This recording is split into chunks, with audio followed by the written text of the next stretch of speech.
ప్రతి సంసారంలోనూ మా కథలే వినిపించాలి.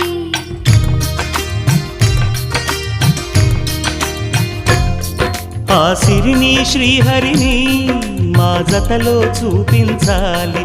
శ్రీకాంతుల కొలువంటే మా కాపురం అనిపించాలి. మా ముంగిలిలోన పున్నమి పూల వెన్నెల విరియాలి. మా చక్కని జంట చుక్కల తోట పరిపాలించాలి.